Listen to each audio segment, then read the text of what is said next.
जय हिंद मेरे प्यारे छात्रों। कक्षा 10th 2025 के फाइनल बोर्ड के एग्ज़ाम देने वाले हैं, तो ये वीडियो सिर्फ आपके लिए।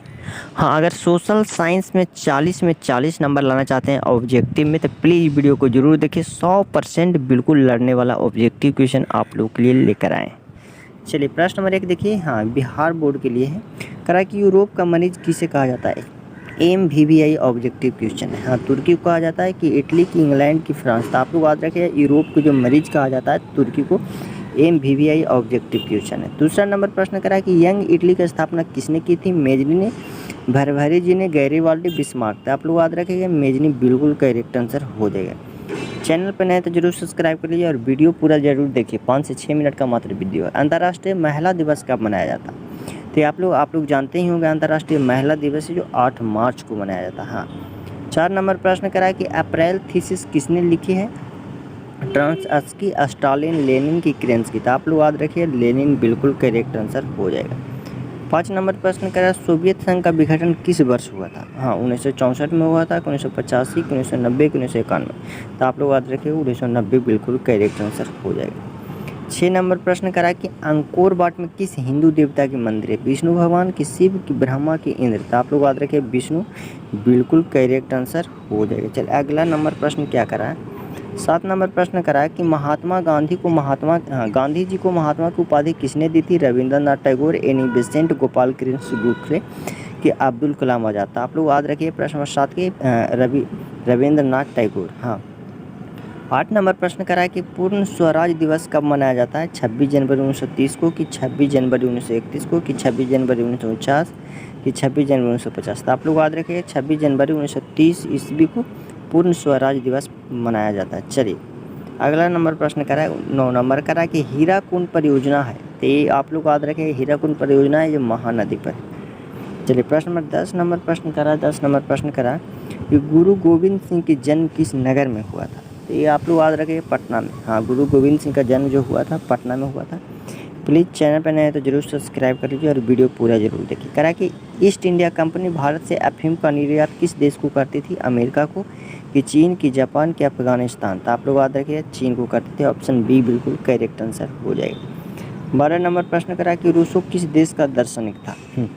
तो रूसो जो था, जो फ्रांस का दार्शनिक था। ऑप्शन ए बिल्कुल करेक्ट आंसर हो जाएगा। 13 नंबर प्रश्न करा कि निम्नलिखित में कौन नवीकरणीय संसाधन है? पेट्रोल है, कि कोयला, की जल, की लौह अयस्क। आप लोग याद रखिए, प्रश्न नंबर 13 का ऑप्शन डी बिल्कुल करेक्ट आंसर हो जाएगा। 14 नंबर प्रश्न करा कि जामनगर तेल शोधक कारखाना किस राज्य में स्थित है? गुजरात, की आंध्र प्रदेश, की असम, की तमिलनाडु। तो आप लोग याद रखिए, गुजरात बिल्कुल करेक्ट आंसर हो जाएगा। हाँ, 15 नंबर प्रश्न करा कि तारापुर परमाणु विद्युत केंद्र है। हाँ, गुजरात में है, कि महाराष्ट्र, की तमिलनाडु, की राजस्थान। तो आप लोग याद रखिएगा, महाराष्ट्र बिल्कुल करेक्ट आंसर हो जाएगा। 16 नंबर प्रश्न करा पर्यावरण संरक्षण हेतु पहला विश्व शिखर सम्मेलन कहाँ हुआ था? तो आप लोग याद रखिएगा, स्टॉकहोम। यानी 16 का ऑप्शन है बिल्कुल करेक्ट आंसर हो जाएगा। 17 नंबर प्रश्न करा कि 1992 में ईस्वी में पृथ्वी सम्मेलन कहाँ हुआ था? पृथ्वी सम्मेलन हुआ था 1992 में, लेकिन कहाँ हुआ था? तो आप लोग याद रखेंगे, रियो डी जनेरिया में हुआ था। चलिए 18 नंबर प्रश्न करा कि भारत में कोयला का सर्वप्रमुख उत्पादन राज्य कौन सा है? आप लोग कमेंट करके बताइए, प्रश्न नंबर 18 के। हाँ, 19 नंबर प्रश्न करा कि भारत में सर्वप्रमुख चावल उत्पादन है, यानी सबसे ज़्यादा चावल कहाँ उत्पादन किया जाता था? आप लोग याद रखिए, पश्चिम बंगाल में। 20 नंबर प्रश्न करा कि भारत में रेडियो का पहला प्रसारण किस वर्ष हुआ था? आप लोग बिल्कुल करेक्ट आंसर याद रखिएगा, 1930 में हुआ था। 1930 बिल्कुल करेक्ट आंसर हो जाएगा। हाँ, 21 नंबर प्रश्न करा कि भारत में हरित क्रांति शुरू हुई। हाँ, तो भारत में जो हरित क्रांति शुरू हुई थी 1966 में हुआ था। 1966 बिल्कुल करेक्ट आंसर हो जाएगा। हाँ, 22 नंबर प्रश्न करा सूती कपड़ा उद्योग का कच्चा माल है। हाँ, सूती कपड़ा उद्योग का कच्चा माल है, तो ये आप लोग याद रखें, कपास। कपास बिल्कुल करेक्ट आंसर हो जाएगा। हाँ, 23 नंबर प्रश्न करा कि रेशमी वस्त्र उत्पादन का प्रमुख केंद्र कहाँ है?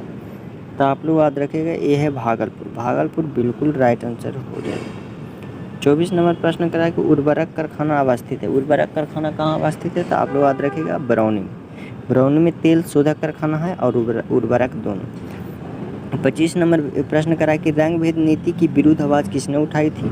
तो आप लोग याद रखें, मार्टिन लूथर किंग। बिल्कुल करेक्ट आंसर हो जाएगा। चलिए वीडियो को जरूर पूरा देख लीजिए। हाँ, करा कि धर्म को समुदाय का मुख्य आधार मानने वाले व्यक्ति को कहा जाता है? जातिवाद की, सांप्रदायिकवाद की, धर्मनिरपेक्ष की, आदर्शवाद। आप लोग याद रखें सांप्रदायिकवाद। चलिए 27 नंबर प्रश्न करा है कि भारत में राष्ट्रीय महिला आयोग अधिनियम कब बना था। भारत में राष्ट्रीय महिला आयोग अधिनियम कब बना था, तो आप लोग याद रखें 1990 ईस्वी। हाँ। 28 नंबर प्रश्न करा है कि भारत में संविधान सभा का गठन कब हुआ था। भारत में संविधान सभा का गठन जो हुआ था 1946 ईस्वी में हुआ था। हाँ। प्रश्न नंबर 29 नंबर प्रश्न करा है कि तेलंगाना राज्य का गठन कब हुआ था, तो आप लोग याद रखें 2 जून 2014 ईस्वी। 30 नंबर प्रश्न आप लोग कमेंट करके बताइए कि चिपको आंदोलन की शुरुआत किस राज्य से हुआ था। गुजरात की, झारखंड की, उत्तराखंड की, राजस्थान। हाँ। 31 नंबर प्रश्न करा कि लोकतंत्र का प्राण किसे कहा जाता है। जाति राजनीतिक दल को, कि सामाजिक, धार्मिक, नागरिक संगठन। आप लोग को बिल्कुल करेक्ट आंसर ऑप्शन ए हो जाएगा। हाँ। 32 नंबर प्रश्न करा कि निम्नलिखित में कौन एक राष्ट्रीय दल है।